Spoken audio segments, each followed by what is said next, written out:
Today we're going to be talking about the perimeter defense in the NBA and how we can actually solve the issue of this terrible defense being played out on the perimeter.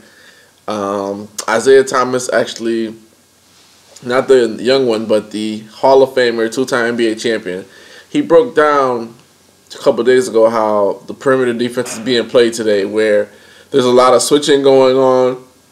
The bigs are getting switched out on the point guard, and they're getting sauced up, crossed up, getting three-pointers, jade in their eye, and then when the switch occurs, also the roll man is taking the small guy in the paint, and he's punishing the small guy.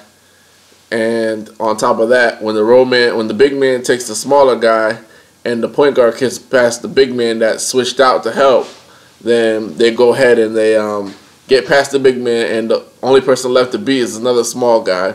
So I want to definitely commend Isaiah Thomas for doing a great breakdown on that. I really enjoyed that, and it just shows you how much basketball knowledge that these guys have. You know, they played in the league for many years, and they don't miss a beat. They can see all the trends. They can see what's going on. And part of the problem is, like Isaiah said, teams do not press. You know, it used to be, I believe it was 10 seconds for them to get the ball across the half court. Teams are no longer pressing. So, you know, now it's 8 seconds. So you would think that teams would press a little bit more in order to turn the basketball player a couple times. You know, they teach that to you in like high school basketball. You know, you want to play it. We used to, in my high school, we used to press everybody. Press every single person. We used to turn them a couple times.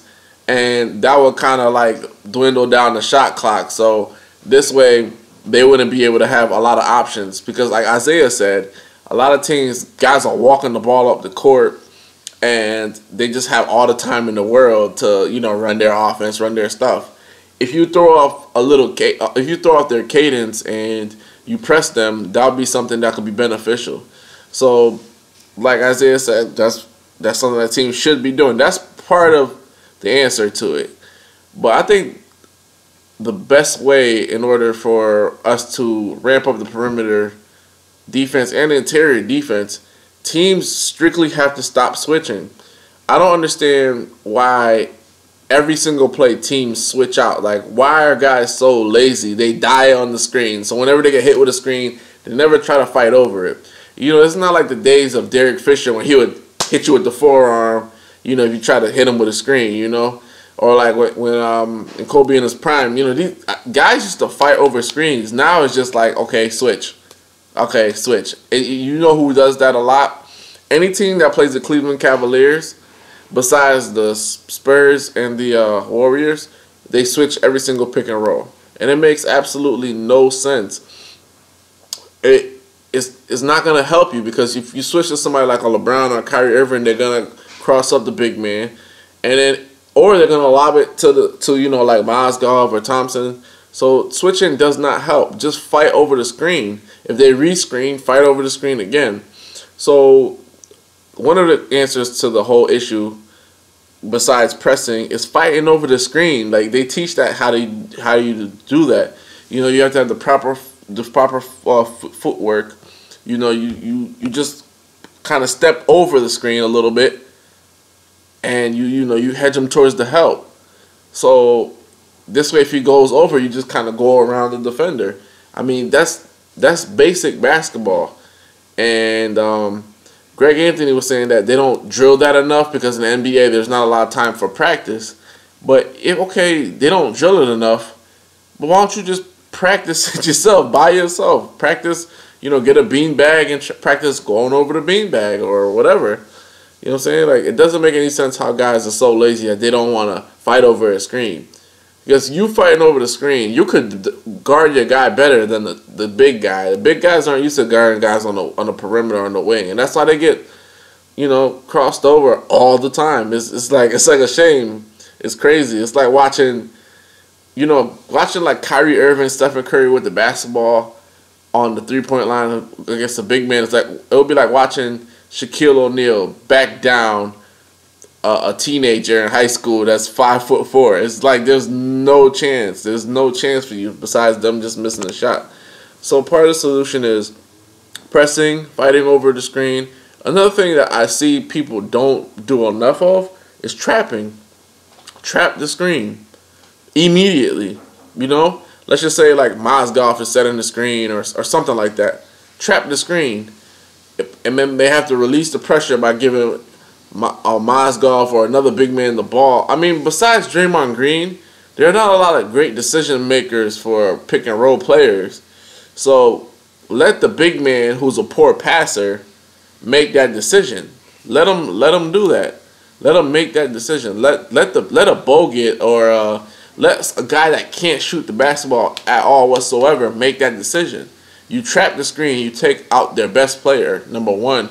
Number two, they never know when it's gonna happen, and you throw off their cadence. So that being said, I think it's like a win-win. You got to trap the screen at times. You have to try different things. Fight over the screen. Try pressing. Try doubling down on the screen as soon as it occurs. Ice defense is good because it pushes everything towards the perimeter. But part of the problem I feel like with ice defense, when you have like a really, really great passer like a LeBron James or Stephen Curry, they look off the pass and they look towards the corner, and then they can either lob it or they can look toward the pass and throw it across court for the three, which kind of burns a lot of teams because guys don't know their rotations. So if you blitz that pick and roll immediately, it kind of set the defense, like you kind of hurt him a little bit. And even though yes, you will be playing, sometimes you're playing like 3-on-2.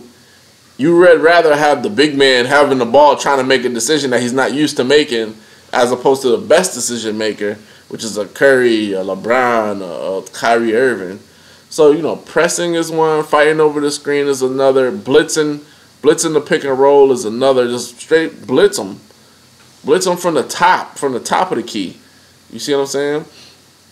And what else would be something? Because it's not just that. It's not just a perimeter player. It's the bigs as well. Like, the bigs do not show. They don't do a good job of showing at all. They just kind of like, you know, oh, okay, here you go. Show hard. You know, if it's a shooter, show hard. Give your guy some time, your little guy some time to come back and get him, and so he can help you out as well. So it's a big problem. I think it's just laziness. Guys want to conserve their energy so they can play great on offense. But at the end of the day, just a little bit of a few extra efforts, that could be the deciding factor in winning the game and losing the game. And I don't think teams necessarily recognize that until they get into the playoffs, and then they're getting burned every single time by like a LeBron James or Kyrie Irving or Stephen Curry, because they're not fighting over screens. You know, because their bigs are not showing. These are like the small little things. The little things that win championships and lose championships. And if teams are fighting over the screen, if they don't want to press, and if they don't want to blitz the screen, sometimes they're going to lose. And that's just the bottom line. If you look at all the great teams in the NBA, they're fighting over screens. They're defending. They're blitzing pick and roll. You know, sometimes they trap a little bit. They do a little bit of everything to throw off that whole perimeter advantage, which is going to all the guards. And all the guards are winning.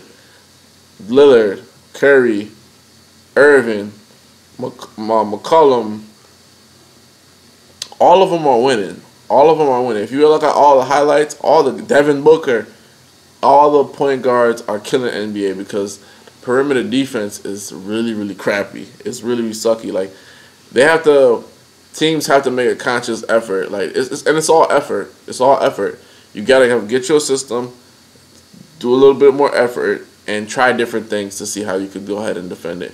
But that's the way I think that you could go ahead and stop the perimeter cheese that's going on, because these guys are eating all of them. But let me know what you think. Do you think the perimeter defense is bad in the NBA? Do you think it's great? Do you think that the footwork and the players' basketball ball handling skills is so immense it doesn't matter what you do, you can't stop it? I want to hear from you guys. This is Vlad from Hoops Junction, where hoops meets hoopla. Peace.